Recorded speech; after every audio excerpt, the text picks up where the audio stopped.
ক্ষমতার পালাবদলে যে অস্থিরতা তৈরি হয়েছে তাতে দেশের অনেক জায়গায় লুটতরাজ চলছে। আপনাদের মতো আলেমগণ মানুষের অধিকারের বিষয়ে অনেক কথা বলেন, তারপরও মানুষের মধ্যে পরিবর্তন আসছে না। সুযোগ পেলেই তারা অন্যের ক্ষতি সাধন করছে। এর কারণ কি বলে মনে করেন? দেখুন, একটা সমাজের মূল স্রোতের বিপরীতে ওলামা একরাম চেষ্টা করে থাকেন। যখন সমাজটা সেকুলার সমাজ হয়, আমাদের অবস্থা অনেকটা সেই, অর্থাৎ গোটা দেশের সমস্ত প্রতিষ্ঠানগুলো মানুষকে ভোগবাদী করছে, মানুষের ভিতরে নীতি নৈতিকতা যাতে গেঁথে যেতে পারে তার জন্য সহায়ক ভূমিকা পালন করছে না। ওলামা একরাম একা চেষ্টা করছেন, অর্থাৎ রাষ্ট্রযন্ত্রের যে প্রচেষ্টা সেটা ওলামা একরামের অনুকূলে নয় এই ক্ষেত্রে।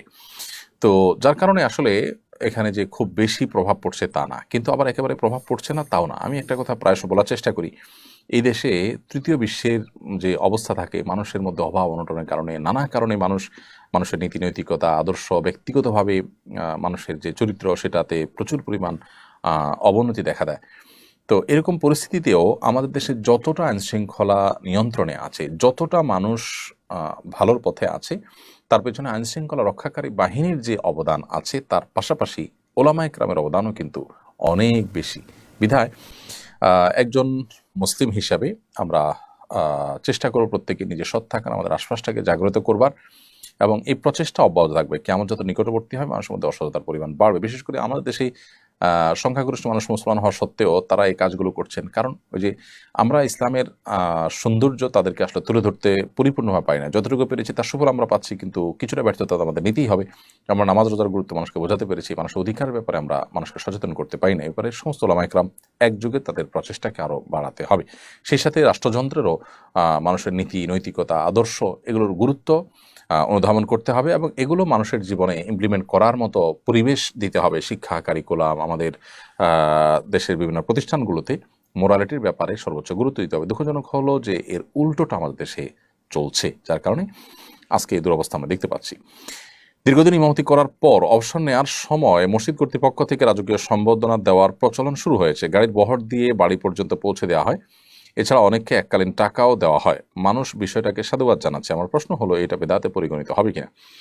দেখুন, এরকম রাজকীয় সম্বর্ধনা দেওয়া ইমাম সাহেবকে, এটা মৌলিকভাবে কোনো বেদাতের মধ্যে পড়বে না, কারণ এটাকে মানুষ শরীয়তের কোনো ছাঁচের মধ্যে ফেলে এটাকে ফরজ, ওয়াজিব, সুন্নাত, মুস্তাহাব বা এই টাইপের কোনো কিছু মনে করছে না।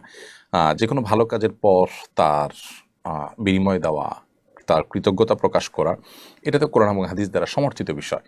যে ব্যক্তি ভালো কাজ করবে বা কোনো কোনো কল্যাণ কাজ সাধন করবে, তার সে কল্যাণ কাজের স্বীকৃতি আমরা দিব, তাই না? মাল্লাম ইয়াশকুরিল্লাহ আসলাম ইয়াশকুরিল্লাহ, যে ব্যক্তি মানুষের শুকরিয়া আদায় করলো না সে আল্লাহরও শুকরিয়া আদায় করেনি।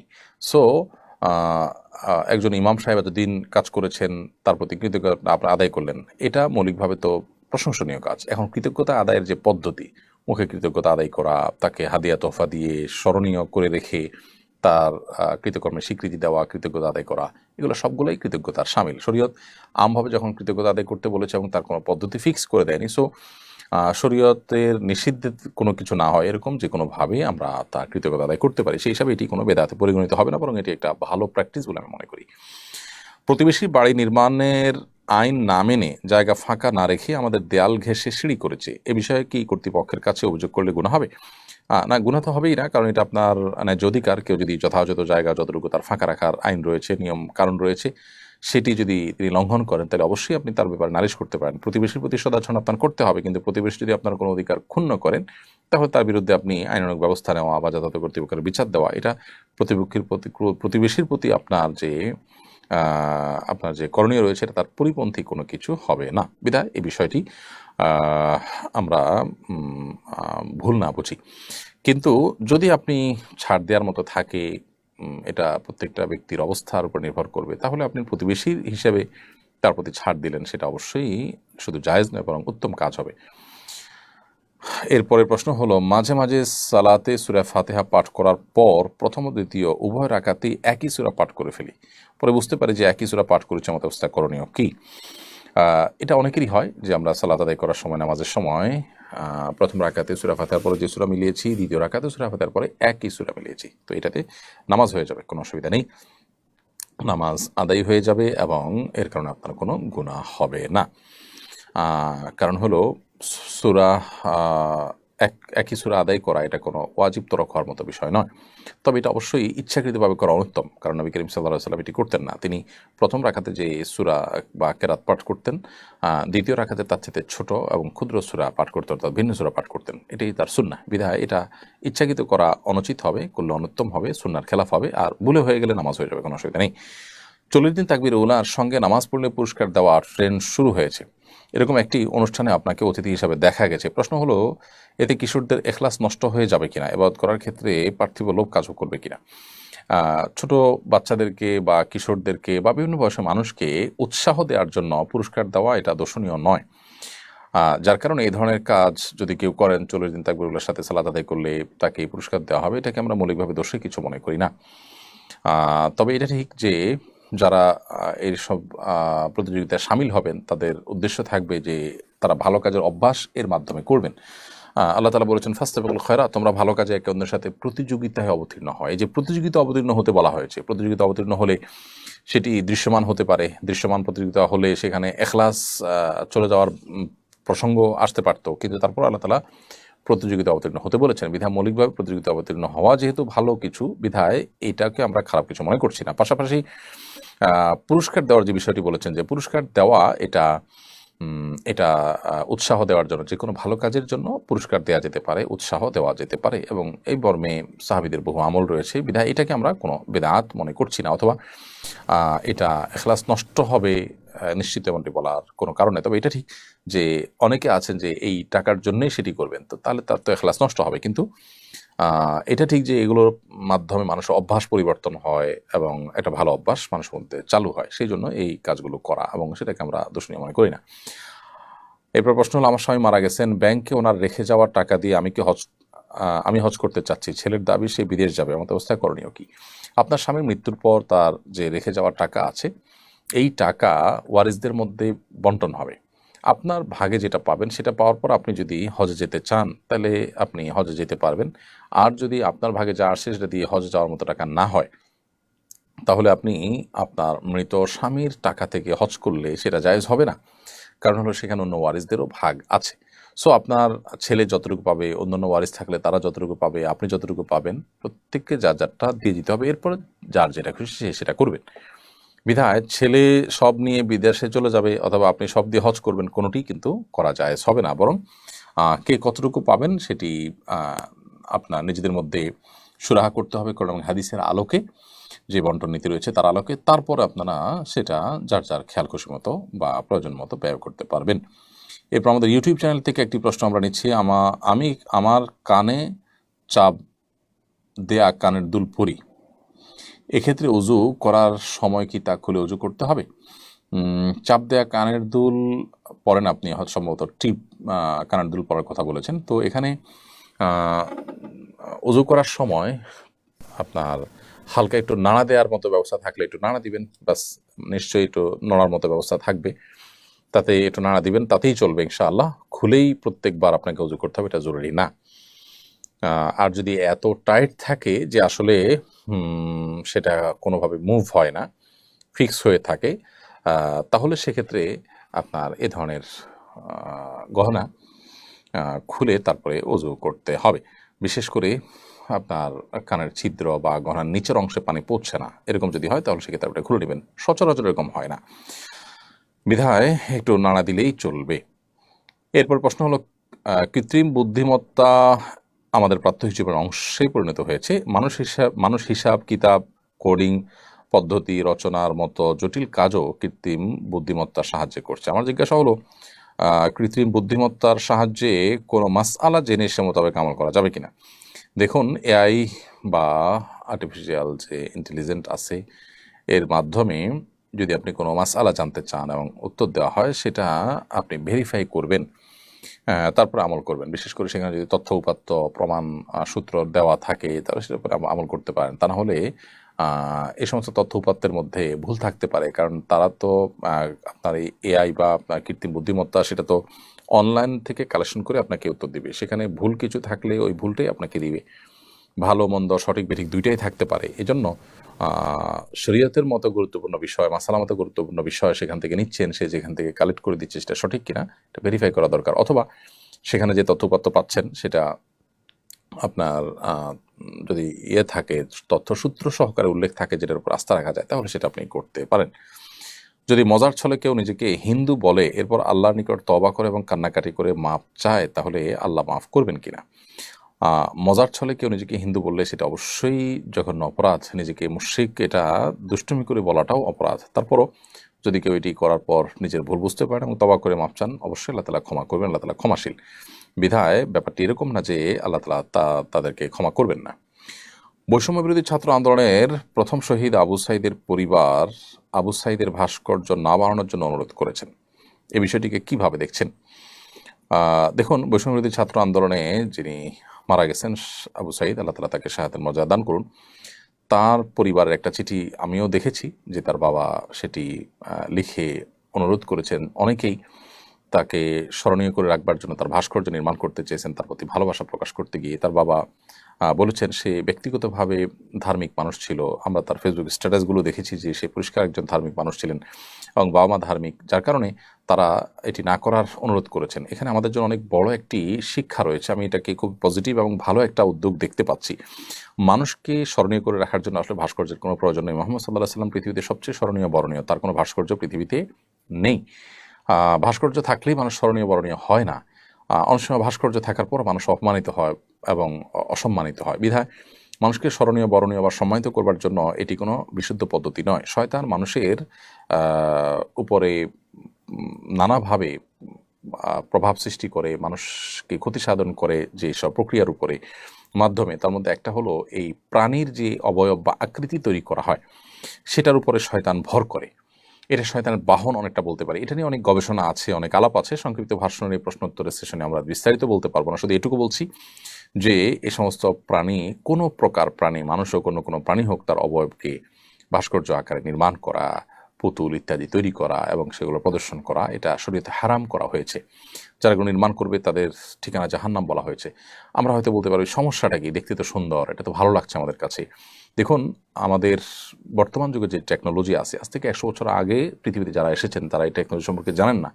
আমাদের এই টেকনোলজির বিষয় যদি তাদেরকে বলা হতো, তাদের কাছে হাস্যকর মনে হতো যে কীভাবে সম্ভব, এই জায়গায় টিপ দিবেন আর জায়গায় লাইট জ্বলবে, ফ্যান চলবে, কীভাবে সম্ভব যে ভয়েস কমান্ড দিবেন আর একটা কাজ হয়ে যাবে। আমাদের কাছে এরকম হাস্যকর, তাদের কাছে এরকম হাস্যকর মনে হবে যারা এই টেকনোলজি সম্পর্কে জানতেন না।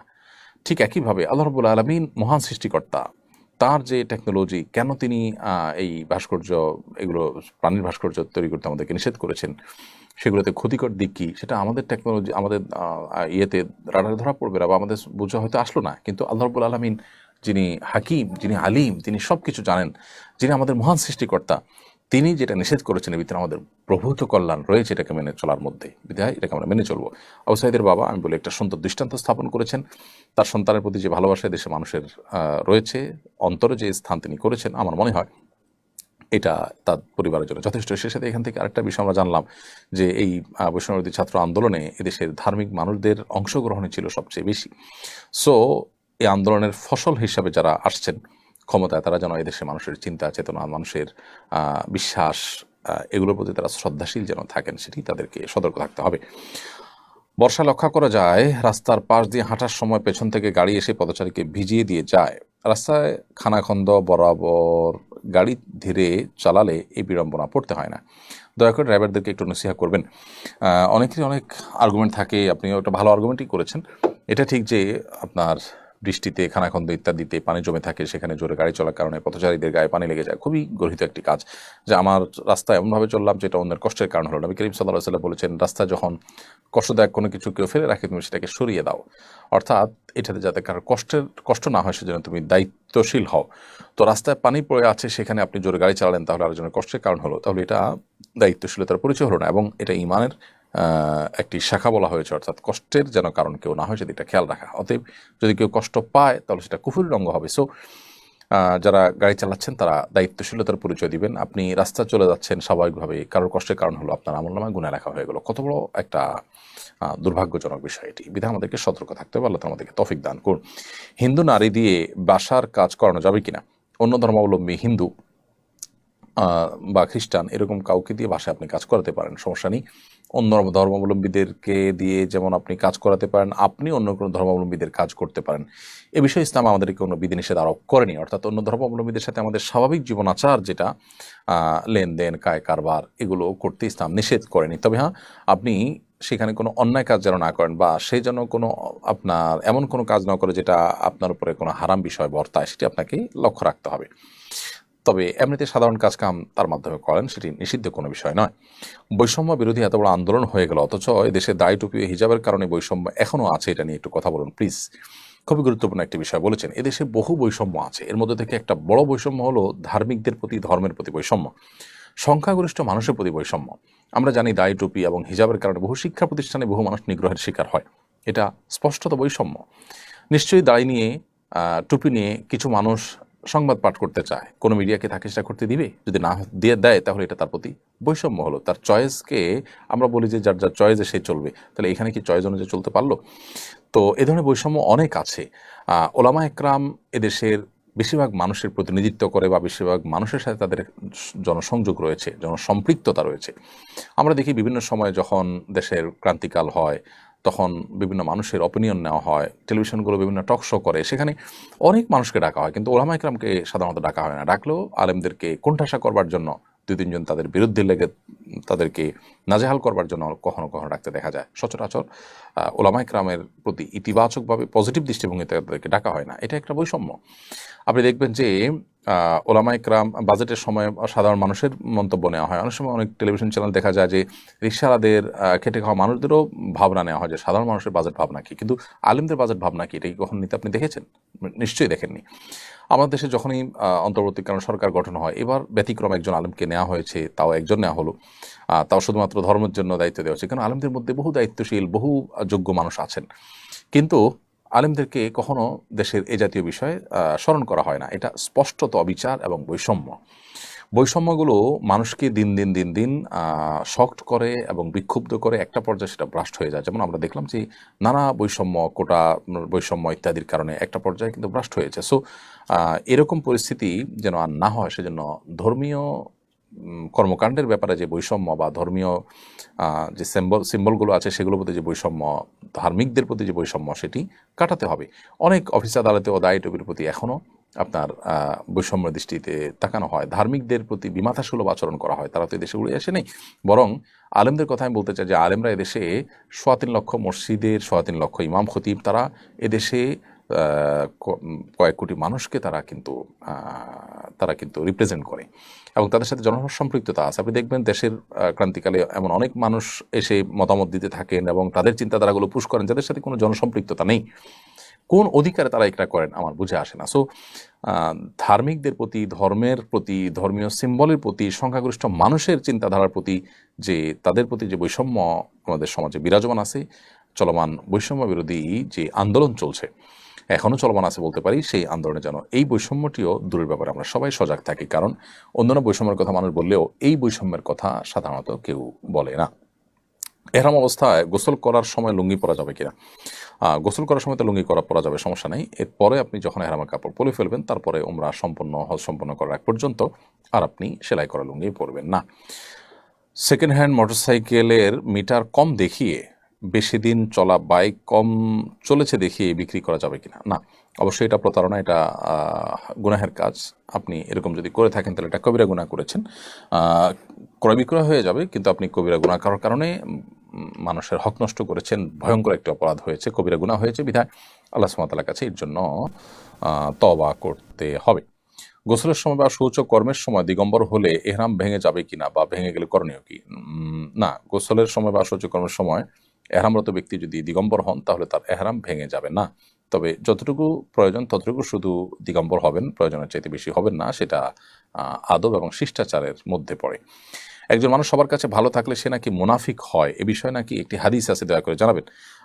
এটিকে একেবারে সর্বাংশে বা সব ক্ষেত্রে ফিট করা সঠিক নয়, তবে এটা অনেকাংশেই সঠিক এবং অনেক ক্ষেত্রে সঠিক। যেমন একজন মানুষ যদি চগলখড়ি করেন, একজনের কাছে গিয়ে তার প্রশংসা করেন, তার পেছনে আরেকজনের কাছে গিয়ে তা ওই লোকের বদনামি করে আবার যার কাছে গেছেন তার প্রশংসা করেন।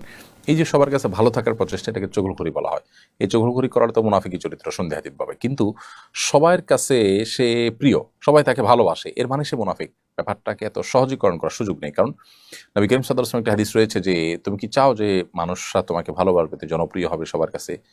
তো এর জন্য কি করতে হবে? নবী সাল্লাল্লাহু আলাইহি ওয়াসাল্লাম পরামর্শ দিয়েছেন, তাহলে তুমি মানুষ যেটার জন্য লালায়িত থাকে তুমি সেজন্য তার লালায়িত হইও না, তাহলে দেখবা তুমি সবার কাছে প্রিয় থাকবে। তাহলে এখানে বোঝা গেল যে সবার প্রতি প্রিয় হওয়াটা দোষের নয়, নিয় নয়।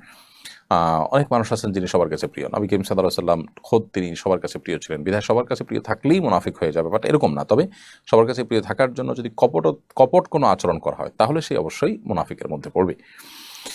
অমুসলিমদের অধিকার সম্পর্কে ইসলাম কি বলে? অমুসলিমদের অধিকার বিষয়ে আমরা একবারে লাইভের শুরুতে প্রশ্ন উত্তরে বলেছি যে অন্য ধর্মাবলম্বীদের জান মাল জীবন এবং তাদের সম্পদ সম্ভ্রম এগুলো সংরক্ষণ করতে হবে মুসলমানদের, বিশেষ করে মুসলমানদের সাথে অন্য ধর্মাবলম্বীদের যখন সহাবস্থান থাকে, তারা যখন একই দেশের নাগরিক হন তখন বা অন্য দেশ থেকে এসেছেন, তারা ভিসা নিয়ে এসেছেন এই দেশে, তখন তাদের জানমাল নিরাপত্তা দেওয়া মুসলমানদের কর্তব্যের মধ্যে পড়ে। কোনো মুসলমান সেখানে কোনো প্রকার ক্ষয়ক্ষতি করা তার জন্য পরিষ্কারভাবে হারাম। কোনো এই জাতীয় মুসলমানকে যদি কেউ হত্যা করেন, যিনি মুসলমান অন্য ধর্মাবলম্বী মানুষকে যদি হত্যা করেন, তাহলে সেক্ষেত্রে ওই ব্যক্তি জান্নাতের ঘ্রাণও পাবে না বলে হাদিস রয়েছে। বিধায় এই সমস্ত ক্ষেত্রে একজন মুসলিম সর্বোচ্চ তার অধিকার পরে সতর্ক থাকবেন। আল্লাহ তাআলা বলেছেন, লা ইয়ানহাকুমুল্লাহু আনিল লাযিনা লাম ইউকাতিলুকুম ফিদ-দীন ওয়া লাম ইখরিজুকুম মিন দিয়ারিকুম আন তাবাররুহুম ওয়া তুকসিতু ইলাইহিম ইন্নাল্লাহা ইউহিব্বুল মুকসিতিন। যে সমস্ত অন্য ধর্মাবলম্বীরা তোমাদের প্রতি কোনো অবিচার করে নাই, জুলুম করে নাই, তোমাদেরকে তোমাদের ঘরবাড়ি থেকে বের করে দেয় নাই, তাদের প্রতি তোমরা সদাচরণ করতে আল্লাহ কিন্তু বাধা দেন না, বরং আল্লাহ নিষ্ঠ আচরণকারীকে ভালোবাসেন। এখান থেকে বোঝা গেল যে তাদের প্রতি আমাদের কেমন আচরণ করতে হবে। তওয়াফ ও সাই করার সময় ওযু ভেঙে গেল, করণীয় কি? তওয়াফে যদি ওযু ভেঙে যায় তাহলে দ্রুত ওযু করে এসে আপনি তওয়াফ কন্টিনিউ করবেন। আর সাইতে যদি ওযু ভেঙে যায় তাহলে সাই ওই অবস্থায় করলেও আপনার উমরা হয়ে যাবে, কিন্তু সাইতে অনেক আলেমদের মতে ওযু করে করা উত্তম। আমাদের ইউটিউব চ্যানেলে একজন প্রশ্ন করেছেন, এক ছেলে সন্তান সহ আমার দ্বিতীয় বিয়ে হয়েছে। আমাদের দাম্পত্য জীবন ভালোই চলছে আলহামদুলিল্লাহ। আমার প্রশ্ন হলো, আমার ছেলে যখন বড় হবে এবং বিয়ে করবে তখন আমার স্বামী কি এই ছেলের বউকে দেখতে পারবে? খুব সুন্দর প্রশ্ন। আপনার প্রশ্ন উত্তর হলো যে আপনি একজন নারী, আপনার দ্বিতীয় বিয়ে হয়েছে, প্রথম করে আপনার ছেলে ছিল, আপনার প্রথম ঘরে ছেলে ছিল, সেই ছেলে যখন বড় হবে এই ছেলে বিয়ে করার পর তার স্ত্রীকে আপনার দ্বিতীয় স্বামী দেখতে পাবেন কেন? উত্তর হলো না। কারণ হলো, আপনার মেয়ে সন্তান যদি হতো তাহলে সেক্ষেত্রে সেই মেয়ে সন্তানকে আপনার দ্বিতীয় স্বামী যিনি তিনি দেখতে পারতেন, কিন্তু এই ছেলের যে স্ত্রী সেই মেয়েটা অন্য ফ্যামিলির সন্তান, বিধায় তার সাথে কোনো রকম আত্মীয়তার সম্পর্ক আপনার স্বামীর নেই, যার কারণে আপনার স্বামী তাকে দেখতে পারবে না। তবে আপনার ছেলে, ওই ছেলে যেহেতু আপনার রক্তের সন্তান, বিধায় আপনার সেই ছেলের আত্মীয় স্বজন যারা আছে, যারা আপনার মাহরাম হতে পারে, তাদের সাথে আপনার স্বাভাবিক দেখাশোনা তো আপনি করবেনই। খোলাসা কথা হলো যে এইটা আপনার স্বামীর জন্য জায়েজ হবে না। কারণ হলো, ওই মেয়েটা অন্য পরিবারের সন্তান, সে মাহরাম না। ক্ষমতার পালাবদলে যে অস্থিরতা তৈরি হয়েছে তাতে দেশের অনেক জায়গায় লুটতরাজ চলেছে। আপনাদের মতো আলেমগণ মানুষ অধিকার বিষয়ে অনেক কথা বলেন, তারপরে মানুষের মধ্যে আসছে না কেন? এই বিষয়ে আমরা উত্তর দিয়েছি একটু আগে। রাসূল সাল্লাল্লাহু আলাইহি ওয়াসাল্লামের জামানায় মূল্যস্ফীতি হতো কিনা? হ্যাঁ, অবশ্যই। নবী করিম সাল্লাল্লাহু আলাইহি ওয়াসাল্লামের একটা হাদিস রয়েছে, ইন্নাল্লাহু ওয়াল মুসাইর। মূলত জিনিসপত্রের দাম বেড়ে যায় কমে যায়, আল্লাহ তাআলা এটা নিয়ন্ত্রণ করেন। কখনো নানান পরিস্থিতি আল্লাহ তাআলা সৃষ্টি করেন, সেখান থেকে এগুলো বাড়ায় কমে, এগুলো মানুষের কর্মের ফল হিসাবে হয়। অনেক সময় আল্লাহ তাআলা পরীক্ষা করবার জন্য করেন। বিধায় নবী সাল্লাল্লাহু আলাইহি ওয়াসাল্লামের সময়ও এটি হয়েছে, হয়নি তা না। তবে এটা কারসাজি করে যদি মানুষ করে তাহলে সে মানুষ পাপিষ্ট হয়, অপরাধী হয়, এবং তার জন্য মানুষ আল্লাহর কাছে দায়ী হয়, গুনাহগার হয়, সেটাও আপন জায়গায় ঠিক আছে। আমি পুলিশে চাকরি করি, আমাদের উপরে নির্দেশে অন্যায় করতে হয়েছে, মানুষ এখনও আমাদের উপর সুযোগ পেলে হামলা করছে, এ বিষয়ে কিছু বলুন প্লিজ। দেখুন, আপনি পুলিশে চাকরি করছেন, আরও অনেক ভাই আছেন, তাদের অনেক অন্যায় নির্দেশ তারা পালন করেছেন। আমরা এর আগে একটা ভিডিওতে বলেছি যে অন্যায় কোনো নির্দেশ পালন করতে আপনি বাধ্য নন। যদি কোনো অন্যায় নির্দেশ উপরস্থ বস নির্দেশ করেছে, আমার দোষ কি মনে করে আপনি করেন, তাহলে আপনি আল্লাহর কাছে পাবেন না, আপনি আল্লাহর কাছে ঠিকই দোষী হবেন। তবে আমি সাধারণ মানুষ, সর্বস্তরের মানুষদেরকে বলতে চাই যে যা হয়ে গেছে সেটার জন্য আমরা আইন নিজের হাতে তুলে না নিই। নির্দিষ্ট যদি কারোর বিরুদ্ধে অভিযোগ থাকে তাকে আমরা মার্ক করে রাখি, বিচারের আওতায় আনার চেষ্টা করি, তার শাস্তি নিশ্চিত করার চেষ্টা করি। কিন্তু নিজেরা আমরা যদি শাস্তি দিতে চাই তাহলে দেশে অরাজকতা তৈরি হবে। প্রত্যেকটা মানুষ যার যার জাজমেন্টাল পাওয়ার ভিন্ন ভিন্ন হয়ে থাকে। আপনার জাজমেন্টে আমি দোষী, আমার জাজমেন্টে আপনি দোষী, এভাবে সবাই যার যার মতো করে একজন আরেকজনের বিচার করা শুরু করলে সমাজ কখনো স্বাভাবিক সুস্থ থাকবে না। এজন্য আমরা আসুন, আল্লাহ তাআলা ক্ষমাশীলতাকে পছন্দ করেন। যতক্ষণ পর্যন্ত ক্ষমা করা যায় ততক্ষণ আমরা ক্ষমার প্রদর্শন করার চেষ্টা করি। আল্লাহ তাআলা মুত্তাকিদের বৈশিষ্ট্য বলতে গিয়ে বলেছেন, ওয়াল আফিনা আনিন নাস, যারা মানুষকে ক্ষমা করে, আল্লাহু হিব্বুল মুহসিনিন, এবং আল্লাহ তাআলা ইহসানকারীদেরকে ভালোবাসেন। এরপরে প্রশ্ন হলো, আমার মা মান্নত করেছিলেন আমাকে হাফিজা বানাবেন, কিন্তু আমাকে হাফিজা বানাতে পারছেন না, এতে মায়ের গুনাহ হবে কিনা?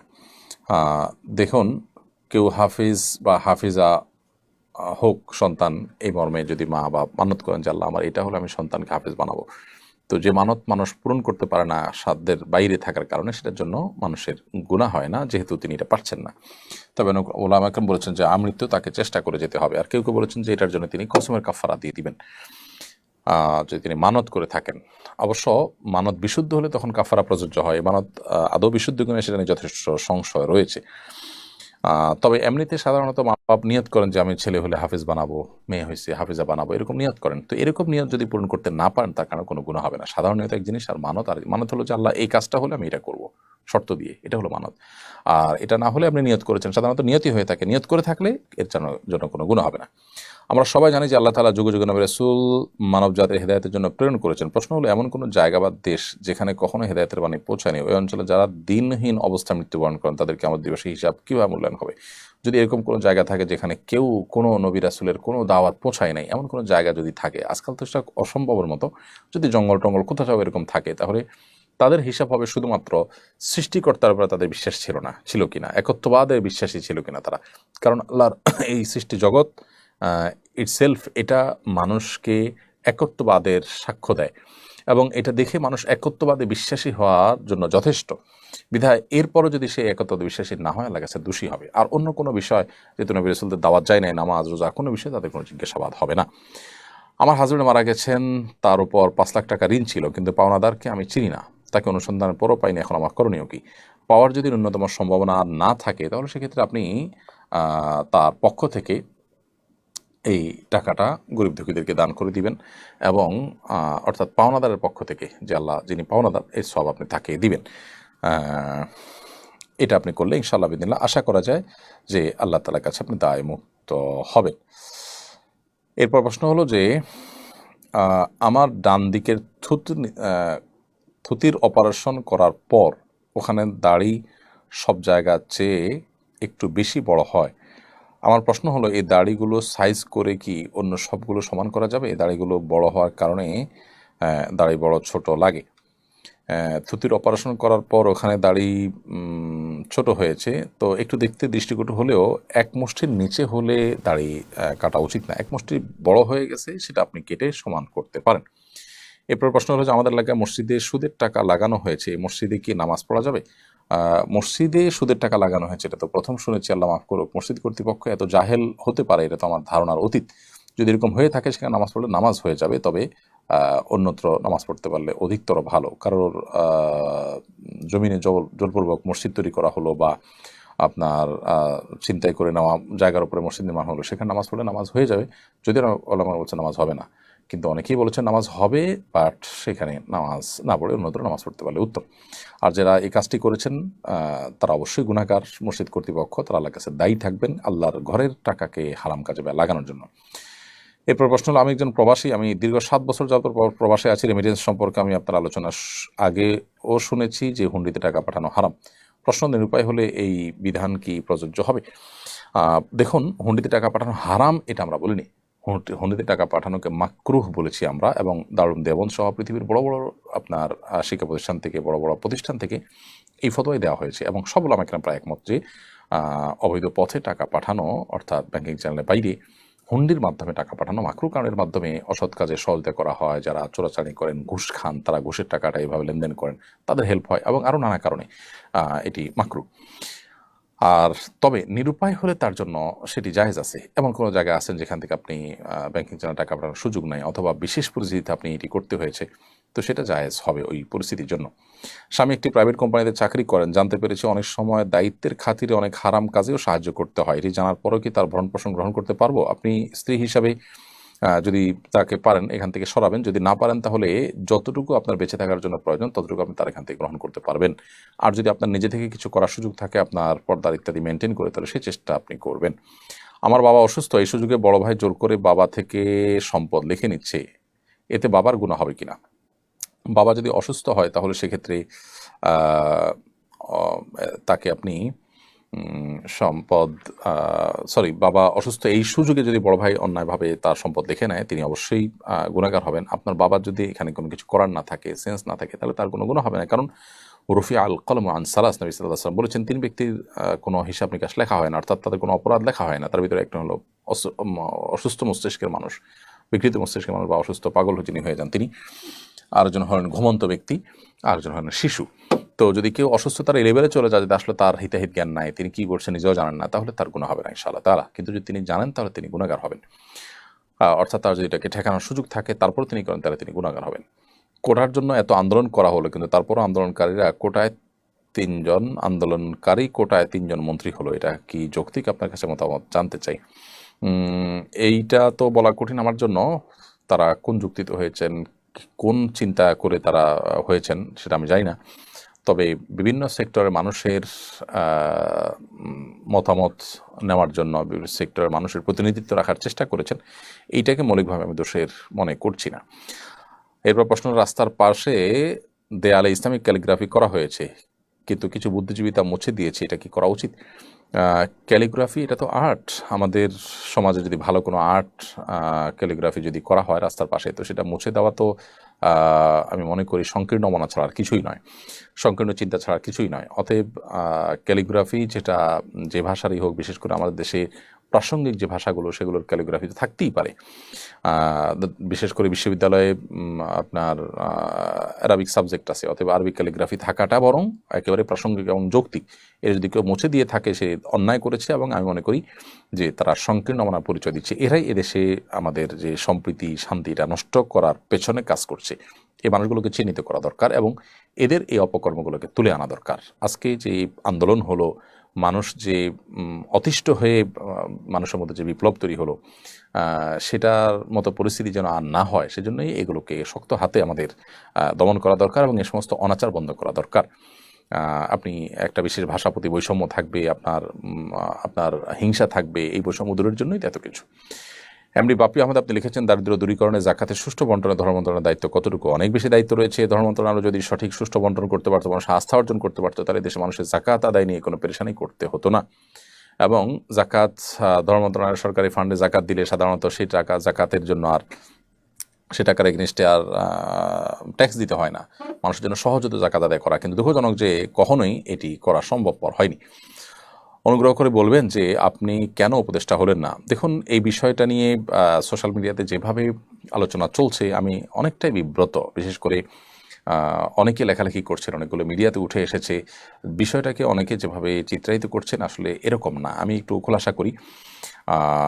আমাকে শিক্ষার্থীদের তরফ থেকে একজন ফোন দিয়ে বললেন যে অনেকে আপনাকে উপদেষ্টা করার ব্যাপারে মতামত দিচ্ছেন, আপনি কি বলছেন, আপনার মতামত কি? আমি তখন পরিষ্কার জানিয়েছি, দেখেন আমি এটার জন্য নিজেকে উপযুক্ত মনে করি না, এর চাইতে অনেক উপযুক্ত মানুষ আছেন আলহামদুলিল্লাহ। তখন আমি কয়েকটা নাম প্রস্তাব করি, এর মধ্য থেকে তারা বিভিন্ন ক্রাইটেরিয়া বলেন, সেই ক্রাইটেরিয়ার আলোকে ডক্টর আফম খালেদ হোসেনের নাম বলি। তখন তারা ওনার নাম্বার চান, আমি নাম্বার দিই এবং পরবর্তীতে ওনার ব্যাপারে দেশের বড় বড় ইসলামিক দলগুলো, বড় বড় নেতৃবৃন্দের সাথে আলাপ হয়েছে, তাদের সবার পক্ষ থেকে পজিটিভ রিপ্লাই পেয়েছে। পরবর্তীতে তিনি নির্বাচিত হয়েছেন আলহামদুলিল্লাহ। তো আমাকে এখানে চূড়ান্ত করে ফেলেছেন তারা, তারপর আমি ডিনাই করে ফেলেছি। আমি এত মহানুভব মানুষ বা এত মহান মানুষ আসলে না। পদের বা দুনিয়ার মোহ অন্য দশজনের মতো আমার মধ্যেও আছে। আমাকে যেভাবে আপনারা অনেকে মহান করে দেখাচ্ছেন, এটা আপনাদের মহানুভবতা বা আপনাদের সুধারণা ছাড়া কিছুই নয়। কোনো কোনো ক্ষেত্রে এটি কিন্তু বাড়াবাড়ি বা অতিরঞ্জনের পর্যায়ে চলে গেছে। আমি নিজে আসলে কিছুটা বিব্রত। বিষয়টি আসলে জানাজানি হতো না, কিন্তু আলেমদের একটা ফোরামে এটা নিয়ে পরামর্শ হয়েছে। সেখান থেকে আসলে কেউ কেউ সোশ্যাল মিডিয়াতে লিখেছেন, সেখানে থাকা আলেমদের কেউ কেউ। আবার এটা যখন আমার সাথে ফোন আলাপ হয় তখন সামনে কয়েকজন ভাই ছিলেন, এখান থেকেও জানাজানি হয়েছে। তো বিষয়টা এরকম না যে আমাকে একেবারে পদ দিয়ে দেওয়া হয়েছে, আমি ইচ্ছাকৃত এটাকে ডিনাই করে দিয়েছি চূড়ান্ত হওয়ার পর। ব্যাপারটা এরকম না। আমাকে বলেছে তারা, আমি অপারগতা প্রকাশ করেছি, আরেকজনের কথা বলেছি। এই তো আমাকে যেরকম বলেছে এরকম আর হয়তো অনেক আলেমকে তারা বলেছেন, তারাও হয়তো একই কথা বলেছেন। বিধায় এখানে আমাকে আসলে মহান বানানোটা একটু বেশি হয়ে যাচ্ছে। আল্লাহ তাআলা আমাদেরকে হেফাজত করুন। এরপর প্রশ্ন হলো, আপনি ডক্টর আফম খালেদ হোসেন সাহেবকে কেন সরকারে দিলেন? আপনার মতে উনি কেমন তার সম্পর্কে আমাদের কিছু বলুন, যাতে তার বিষয়ে কিছু জানতে পারি। আর ডক্টর আফম খালেদ হোসেন সাহেব সম্পর্কে অনেকে জানেন না হয়তো। তিনি অত্যন্ত প্রথিতযশা একজন আলেম দ্বীন এবং ডক্টর আফম খালেদ হোসেন সাহেবকে আল্লাহ রাব্বুল আলামিন বহুমুখী প্রতিভা দিয়েছেন। ইংরেজি, আরবি, বাংলা ৩ ভাষায় তিনি পারদর্শী। আবার তিনি একজন বুদ্ধিজীবী মানুষ। জাতীয় দৈনিকে দীর্ঘদিন পর্যন্ত তিনি আর্টিকেল লেখেন, প্রবন্ধ লেখেন, সম্পাদকীয়, উপসম্পাদকীয় লেখেন এবং আল্লাহ তাআলা তাকে এই যোগ্যতা দিয়েছেন যে তিনি সব ধরনের মানুষের সাথে চলতে পারেন। তো এইজন্য আমার কাছে তাকে যথেষ্ট উপযুক্ত মনে হয়েছে। শুধু আমি কেন, এদেশের সংখ্যাগরিষ্ঠ মানুষদের বা বিভিন্ন সেক্টরের মানুষদের নেতৃত্ব দেয় এই যেরকম ইসলামী ঘরানার নেতৃবৃন্দ তারাও সবাই তাকে সাপোর্ট করেছেন। সো তিনি উপযুক্ত মানুষ এবং আল্লাহ তাআলা তার প্রতি রহম করুন, আমরা সে দোয়া করি এবং তার কাজটাকে আল্লাহ তাআলা সহজ করে দিন, আমরা সে দোয়া করি। আমরা সবাই ইনশাআল্লাহ সর্বাত্মকভাবে তাকে সাহায্য করবো ইনশাআল্লাহ।